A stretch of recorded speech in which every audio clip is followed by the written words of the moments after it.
Well, this is Swann Farms in Upper Lower Marlboro. The farm, sixth generation in my family. It was originally colonized by the Tasker family. I then became part of William Fowler's estate, became a Sunderland, and I'm the fourth generation Swann to farm on this land. It was colonized because there's a natural landing here on the farm because there were no roads back then, so everybody got around via the Patuxent River. I'm sure some of the sailing ships came to this right down the hill from us here.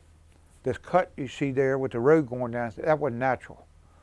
That was made by the Indians. Then the first Europeans that came here, they gradually worked that, and so they had access to the river. The original family was called the Tasker family, and the farm was called the Ordinary. And it was called the Ordinary because apparently the Tasker family had a tavern in the basement, and that's what they called it. The townspeople of Lower Marlboro would get in their boats and row upriver a little ways and have a drink or two. Traditionally, it's a tobacco farm like most Southern Maryland farms. Back when I was growing up, tobacco was king here. I grew up with raised tobacco. It was a doctor that was head of the Swiss buyers that came over. The Swiss liked very high quality Maryland tobacco, and they were willing to pay a good price for it.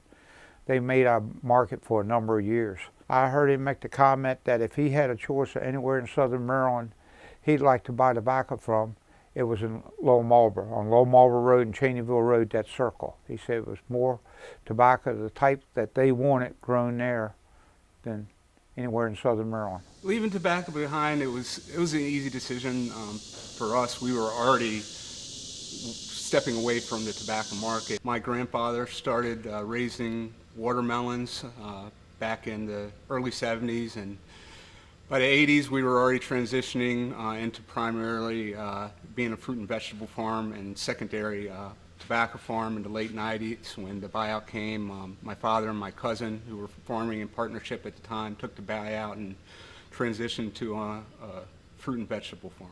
Our farm's completely different than it was 30 years ago. That was when I was a little boy working, helping my dad out. We loaded everything by hand. We unloaded everything by hand. We're much more efficient now. We load everything on pallets, on trucks with a forklift. Not too much is ever loaded by hand anymore. We've developed and gotten more efficient. With fruit and vegetable farms, you either got to go big or you got to go more hobby farm. It will work you to death in the summer. Tobacco, you could always take a day, Saturday afternoon off and Sunday afternoon.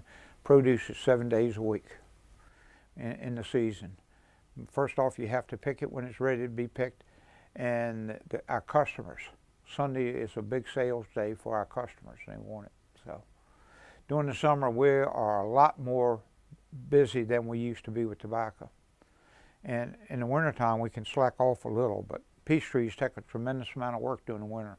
We overhead irrigate. They're called reel guns. It's a reel of pipe, and we pull the irrigation gun out into the field, and we turn it on, and the reel actually pulls the irrigation gun back to it and waters the entire field. They're pumping upwards to probably about 300 gallons per minute. Without irrigation, we wouldn't be able to do what we do. The medium we use to grow our cantaloupes, watermelons, and tomatoes is called plasticulture. Plasticulture is we take and shape a bed, and then we will lay plastic on top of that bed. It's plastic mulch, and at the same time we run a drip tube underneath it. So this is how the water gets to the plant. I can take and then I plumb it into the tube, and that hooks into the well, and I can water this whole field at one time. Plastic mulch serves several different purposes. First, it's black, so it heats the bed up in springtime and makes for a good growing environment. It also retains the water, so when I'm pumping underneath there, that water stays underneath that plastic. It doesn't evaporate up into the air. And it also suppresses weeds, so the weeds don't grow up through the plastic, so it creates a nice bed for all the fruits and vegetables to grow on. Most of the fruit will actually end up setting up on the bed. So when we go to pick it, it's not dirty, it's clean. About mid-season, we split over to white plastic so the beds don't get so hot in the early summer heat. And then we finish up with a method called strip tilling, where we go into wheat stubble and we till up a strip about a foot wide, and we'll plant into that strip. The cantaloupes and watermelons and the tomatoes will end up fruiting out and laying on top of that straw bed from the wheat stubble.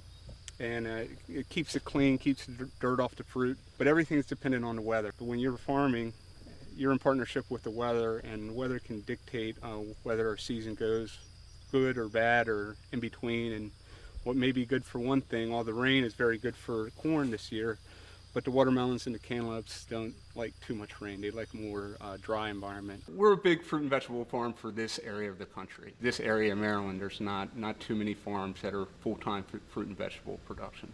We have the ability to control our market here with produce.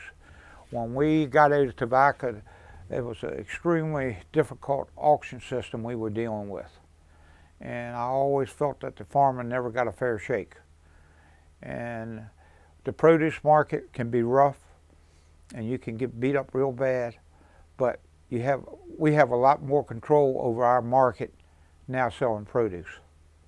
Our primary crop is sweet corn. We grow about 150 acres of sweet corn. We also have about 30 acres of peach orchard. We do another 10, 15 acres of cantaloupes and watermelons, about 3 acres of strawberries, 6 acres of tomatoes, and right now we have about 40 acres of pumpkins that are going to be coming on in a couple weeks.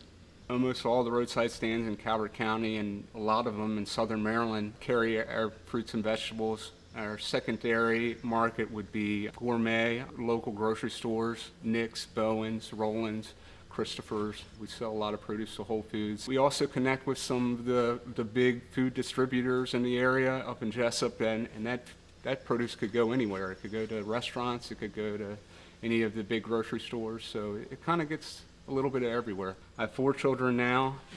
2 of them have since I've been back on the farm. I've been back on the farm for 6 years full time now.